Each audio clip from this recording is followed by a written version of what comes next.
Tonight, a shaken but defiant George Bush returns to Washington to address the nation. These acts of mass murder were intended to frighten our nation into chaos and retreat. But they have failed. Our country is strong. A great people has been moved to defend a great nation.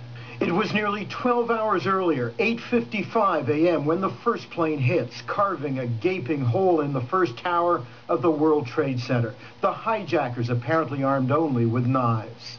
10 minutes later, 9:05 a.m. Eastern, this nightmare scene, a second hijacked passenger plane targets and slams into the other tower, slicing through the building at the beginning of the workday.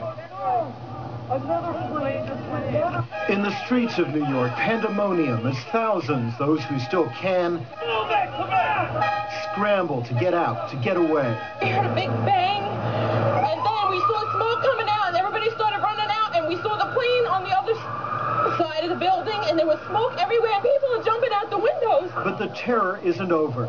Two more American passenger jets hijacked, one of them crashing in Pennsylvania, the other driven full speed into the heart of America's military. 9:45 a.m., 45 minutes after the first attack in New York, a big chunk of the Pentagon reduced to rubble and flame. In New York, the unthinkable gets worse. The World Trade Center collapses in on itself. 10 a.m., the South Tower is the first to go. A half hour after that, 10:30, the North Tower gives way. The very symbol of American capitalism gone from the New York skyline. Dr. Mark Heath was there armed with a medical bag and a video camera. I hope I live. I hope I live. It's coming down on me. Here it comes. I'm getting behind a car. In Washington, the White House, the Congress, all government buildings evacuated as the president puts the military on high alert and grounds all commercial air traffic until at least Wednesday at noon. In Afghanistan, the Taliban rulers deny the man they've been harboring, Osama bin Laden, was behind the attacks. But U.S. officials believe he is suspect number one. I would tell you up front, I have no intentions of discussing today what comes next. But make no mistake about it, your armed forces are ready. We will make no distinction between the terrorists who committed these acts and those who harbored them. And the casualties undoubtedly in the thousands, perhaps even in the tens of thousands, not just an act of terror, say more and more U.S. lawmakers here. This was an act of war. Lloyd? Alan, what are the lawmakers saying tonight to reassure the American people that they can get up and possibly continue somewhat normal activities tomorrow? Well, Lloyd, everybody from the president on down anxious to send the message that this is not a country that's going to be brought to its knees, not a nation that is under siege. The president announcing tonight that the business of the United States government, which was shut down today, is going to start reopening tonight for essential personnel and will be open tomorrow morning for business as usual. Alan, thank you very much. CTV's Alan Fryer in Washington. This is not the first time New York has been a target of a terrorist attack. The World Trade Center itself was bombed in 1995, but even that was nothing compared to the scene today. New Yorkers' legendary toughness was put to the test like never before, with a tragedy that has touched countless lives. CTV's Jed Kahane is in New York. Jed?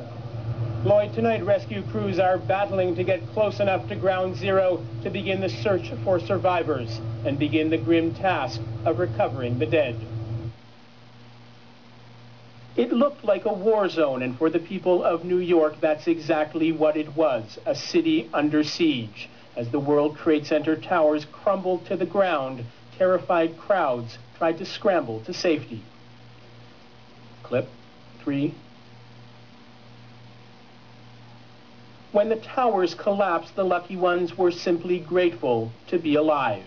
I got trapped in there when another guy crawled out, kept getting hit in the head, bags fall around, finally we fought our way out over the rubble. Yeah. Come on down. We did all right. So I was real lucky. I don't know what happened to the people behind me when that blast occurred. Not everyone was so fortunate. Before the towers came tumbling down, people trapped inside could be seen waving out of windows dozens of stories up. Some people were forced to jump. There's people jumping out of windows. I've seen at least 14 people jumping out of windows. It's horrific. I can't believe this is happening. For those on the ground, the sheer terror of what they witnessed was hard enough to handle. I saw the plane hit the building. I can't say anything. Footage from inside the fallen buildings show that where once stood the twin 110-story towers, there remains little more than soot and rubble. With flights canceled and thoroughfares closed, people poured out of Manhattan on foot, hoping to escape the danger. This is a horrible attack, and one that is despicable and really unthinkable in its magnitude. We will get through this. New York officials say it may be days before the number of dead and injured is known. It will take much longer than that for the people of New York to recover from today's horrors. There is anguish here, but also growing anger and calls for swift and deadly retaliation against whoever is responsible for what many here are terming a demonic attack. But the mayor of New York City is calling on people to keep their emotions in check and focus instead on cleaning up their city and caring for those whose lives have been devastated. Lloyd? Thank you, Jed. CTV's Jet Kahane covering the story for us in New York City. Another terrorist attack was apparently foiled in Pennsylvania. That is where a United Airlines flight crashed, apparently after a gunman stormed the cockpit. There is evidence a hijacker attempted to divert the jetliner to strike a U.S. government target.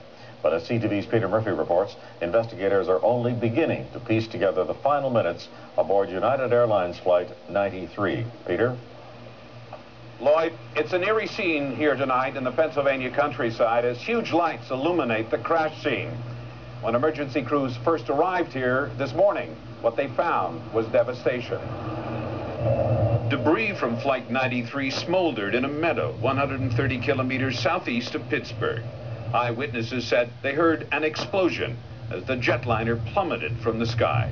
It went straight down, and it crashed, and I seen the smoke and the flames come up, and it was terrible.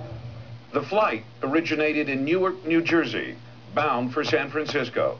The Boeing 757, similar to this one, had 45 passengers and crew on board. No survivors were found. Evidence points to a terrorist strike that may have been coordinated with the attacks on New York and Washington. A passenger on board the United jetliner made an emergency 911 cellular telephone call to a Pennsylvania emergency center moments before the crash. "We are being hijacked," the passenger said. "We are being hijacked." Authorities speculated a gunman may have attempted to commandeer the aircraft to fly it to the presidential retreat in Camp David, Maryland. Instead, the plane crashed in the Pennsylvania countryside. When it come down over top of me, I seen it go nosedive straight into the ground down here. Pennsylvania's governor expressed outrage. I'm angry. There's a certain amount of rage. There's nausea because of the horror, the terror. Little remains of United Airlines Flight 93, the largest piece of wreckage said to be no more than a meter square. What investigators are now searching for are the two black boxes, the voice cockpit recorder and the flight data recorder. They're also listening to a telephone recording of that 911 emergency telephone call. The passenger said to have heard an explosion on board the plane and then saw some white smoke. The question here tonight is, was there a bomb on board that went off? And was this a hijacking that went terribly wrong? Lloyd? Thank you, Peter. CTV's Peter Murphy reporting tonight from Pennsylvania. There was a cruelly efficient twist in today's attacks. The terrorists turned the Americans' own progress and wealth against them. That has left the people of the United States, the citizens of the world's most powerful nation, feeling, well, vulnerable. CTV's Rosemary Thompson joins us with more from Washington. Rosemary? Lloyd, many Americans we spoke to today thought their country was invincible. They don't believe that anymore. Can't work. Can't concentrate. In Washington, a woman is embraced on the sidewalk. Her sister in New York City works at the World Trade Center. They can't get through to New York to see if she was at work today or not, so